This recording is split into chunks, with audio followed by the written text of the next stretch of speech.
All of these esoteric entries are basically for men only. There's a level of all esoteric pursuits that are only for men. This extends not only in Judaism, but in esoteric Christianity, Islam, and especially in yoga. Yoga is very popular here in the West, in the United States. And if you go to yoga studios, it's mainly women who are doing all this yoga stuff. The funny thing is, women don't need it. Women don't need hatha yoga. By definition, they bend into the positions. But the highest esoteric levels of yoga are that these preliminary postures are what's really a preliminary stage for the real thing. And what is that real thing? The real thing is associated with the unique aspect of masculinity. The unique aspect of masculinity is not only the phallus, the point of the bris, but the emanation of the seed from within this aspect of the bris. There are two levels of the phallus. There's an external phallus and an internal seed. This seed doesn't even emanate from the level of the phallus, but emanates from the brain, the spot of the tefillin of the head. This is a uniquely masculine concept, and only men, and it only applies to men, and that's why it's for men only. And that's what Kabbalah is all about. It's to how to handle the seed within the male aspect. This is the same as yoga. It's the same as Islam. And it's the same in Christianity. That's why priests are celibate. So basically, all of these videos are for men only. Very few people are watching these videos anyway. So I should make them for men only.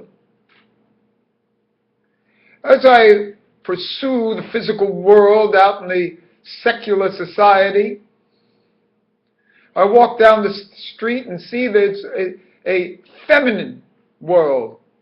The physical world is basically the feminine world. I see restaurants, wine bars, beauty parlors, clothing shops, makeup. It's a physical world. Fashion.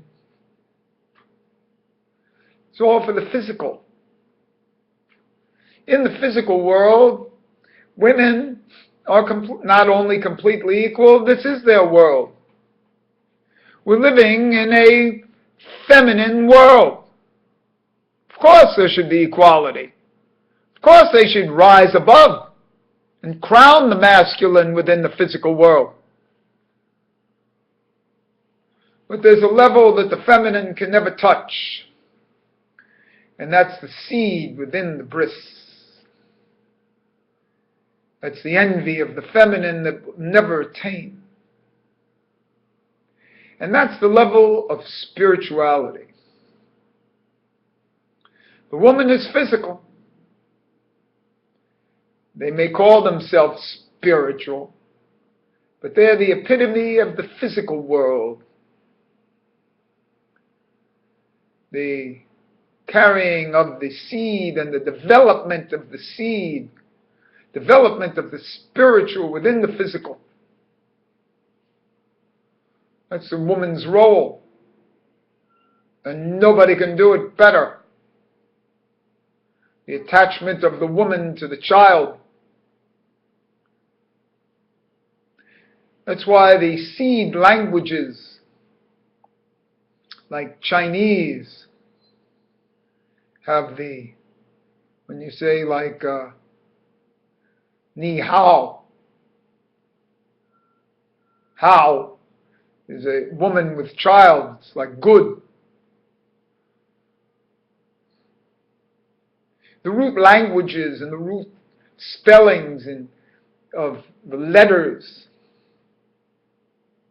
This letter bet is also the house, the feminine, the two-ness of the physical, as opposed to the unique echad and aleph of the oneness. This oneness is the masculine spirituality that's uniquely different than the feminine two-ness. Within this bet is an aleph. The two-ness is a crown, a surroundedness of the oneness. This oneness actually has a threefold manifestation in both Judaism and Islam. The aleph is comprised of three parts. The yud above, the yud below, and the vav in the middle.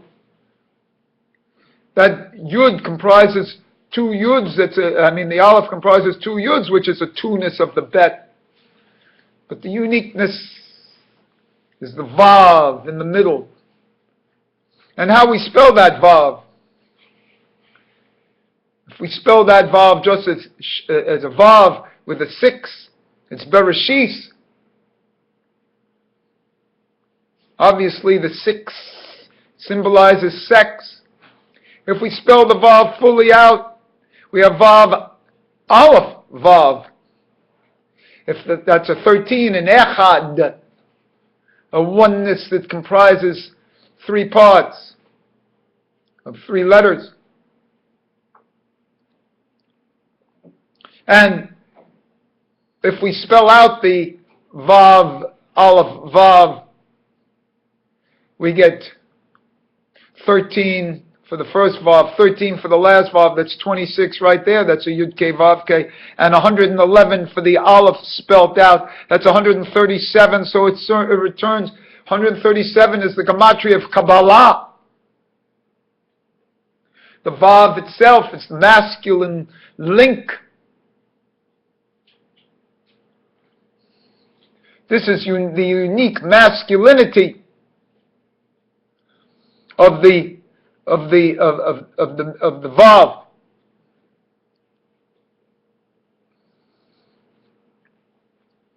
And that's why this is the uniquely masculine, as the aleph is the masculine in Arabic.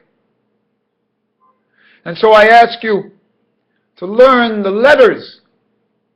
If you're a yogi, learn the Sanskrit letters. Learn how the letters form some of these postures, the asanas. If I tell you if I say you're Jewish, learn the letters and see how they form the words and what they're really covering. Arabic is the same thing. To learn esoteric Islam. Not only Sufism, but esoteric Islam. It's the shape of the letters within the context of the religion itself. And this brings into the uniquely masculine a level that the feminine can never reach. And that's the thing. So to the feminine, to the women, I give you the physical world. Ha! It's something that the masculine looks forward to. Not only an equality, but a superiority of the feminine in the physical world. To leave time for the masculine that only that masculine can do. To study certain aspects of Torah and mitzvot. Because the masculine is the spiritual, as expressed by the unique male seed that in the shape of an Ouroboros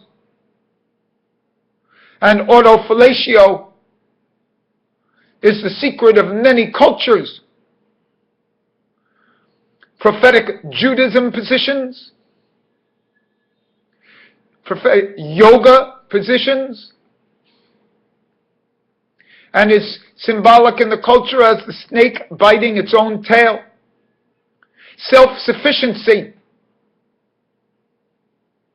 which is a stage that's developed through the communal stage, and there's a certain level of development within man. We look forward to this and its furtherance and discussion.